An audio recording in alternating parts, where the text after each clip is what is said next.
आइए जानते हैं आज की कुछ अंतर्राष्ट्रीय खबरों को। पहले एक नजर आज की हेडलाइंस पर।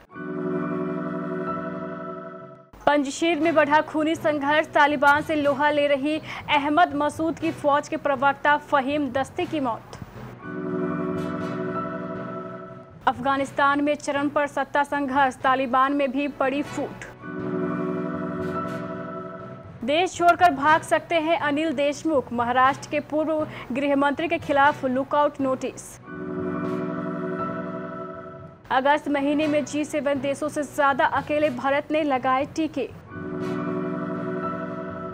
सऊदी अरब पर मिसाइल हमला, तेल के भंडार वाले इलाके पर 3 मिसाइलें दागी गई। हक्कानी गुट की फायरिंग में तालिबान का पीएम कैंडिडेट अब्दुल गनी बरादर घायल, पाकिस्तान में चल रहा है इलाज।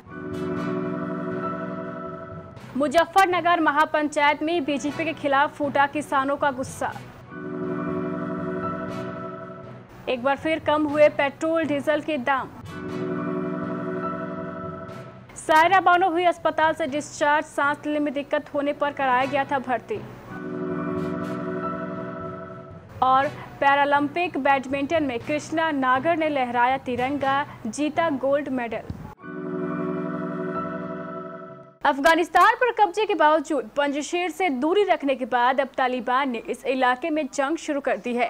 दोनों पक्ष पंजशीर में अपना अपना दबदबा होने का दावा कर रहे हैं। पहले तालिबान ने रविवार को दावा किया था कि उसने पंजशीर प्रांत के सभी जिलों पर नियंत्रण कर लिया है और अब खबर है कि इलाके में जारी गोलीबारी के बीच रेजिडेंस फ्रंट के प्रवक्ता की मौत हो गई है। रेजिडेंस फोर्स से जुड़े कई ट्विटर हैंडलों से भी रेजिडेंस फ्रंट के प्रवक्ता फहीम दस्ती की मौत की जानकारी दी गई है। एक ट्वीट में लिखा गया है, भारी मन से हम रेजिडेंस फ्रंट के प्रवक्ता फहीम दस्ती की तालिबानी आतंकियों के हमले में हुई मौत की जानकारी दे रहे हैं।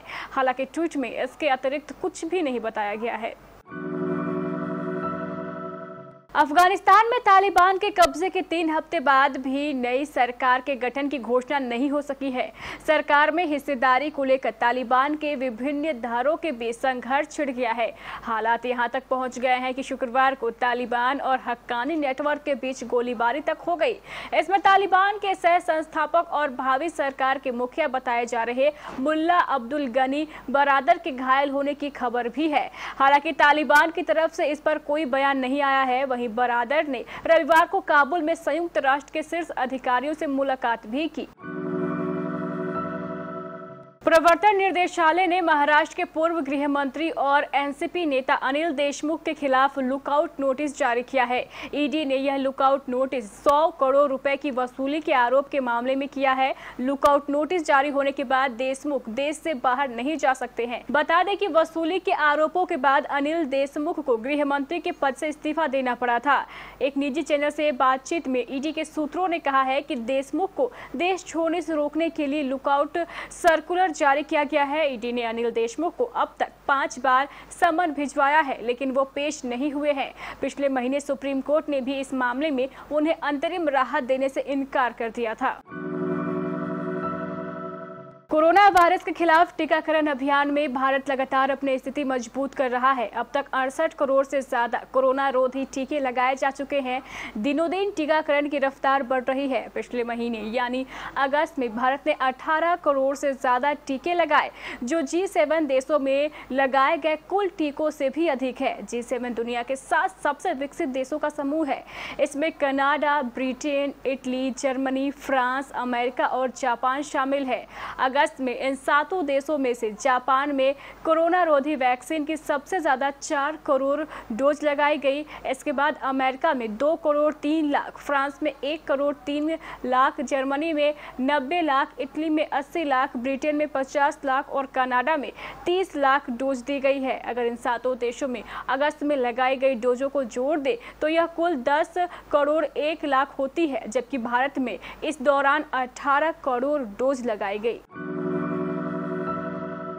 सऊदी अरब पर शनिवार को 3 मिसाइलों से हमला किया गया। इन्हें तेल के भंडारों वाले सऊदी के पूर्वी इलाकों की तरफ दागा किया था। तीनों मिसाइलों को सऊदी अरब ने हवा में ही नष्ट कर दिया, लेकिन दम्माम शहर में छर्रों के बिखरने से 2 सऊदी बच्चों की मौत हो गई, जबकि 14 लोग घायल हो गए।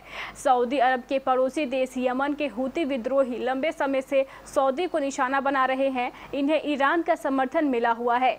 सऊदी अरब में हूती सेना से लड़ रहे गुट ने आरोप लगाया है कि शनिवार का हमला भी हूती विद्रोहियों ने ही किया है। हालांकि हूती विद्रोहियों ने अभी तक हमले की जिम्मेदारी नहीं ली है।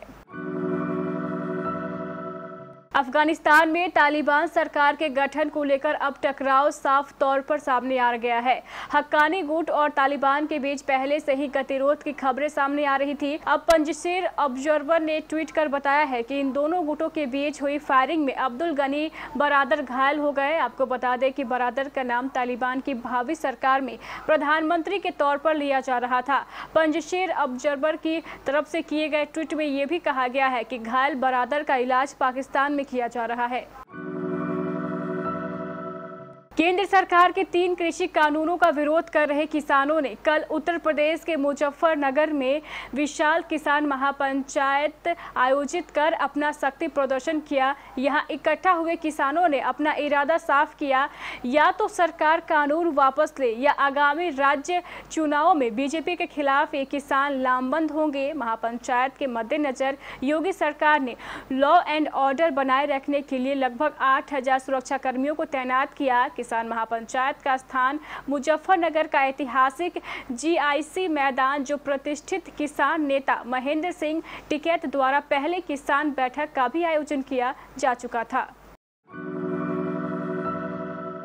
कल देश में पेट्रोल और डीजल के दाम में मामूली गिरावट दर्ज की गई। बता दें, इस साल पेट्रोल और डीजल की कीमतों में भारी बढ़ोतरी देखने को मिली है, लेकिन कल सरकारी तेल कंपनियों ने पेट्रोल और डीजल के दामों में 15 पैसे प्रति लीटर की कमी की है। इंडियन ऑयल के मुताबिक पेट्रोल के दामों में 15 पैसे की कमी के साथ या इसकी दिल्ली में कीमतें 101 रुपये 9 पैसे प्रति लीटर हो गई हैं। बॉलीवुड की दिग्गज अदाकारा सायरा बानो को कुछ दिन पहले सांस लेने में तकलीफ, हाई ब्लड प्रेशर और हाई शुगर के चलते मुंबई के हिंदुजा अस्पताल में भर्ती कराया गया था। अब सायरा बानो की तबीयत ठीक हो गई है और उन्हें अस्पताल से डिस्चार्ज कर दिया गया है। सायरा बानो के अस्पताल से डिस्चार्ज होने की जानकारी उनके फैमिली फ्रेंड फैजल फारूकी ने दी है। उन्होंने कहा है कि वह अब घर पर आराम कर रही हैं। भारत के एथलीटों ने टोक्यो पैरालंपिक में शानदार प्रदर्शन किया। पैरालंपिक में इस बार भारत ने कुल 19 मेडल अपने नाम किए हैं, जिसमें से 5 गोल्ड, 8 ब्रॉन्ज और 6 सिल्वर मेडल शामिल है। रविवार को कृष्णा नागर ने badminton men's single SL6 event में गोल्ड मेडल जीता है, तो सुहास एलवाई ने badminton men's singles SL4 event में सिल्वर मेडल जीता है। कृष्णा नागर ने हांगकांग के चू मैन को हरा कर स्वर्ण पदक अपने नाम किया है।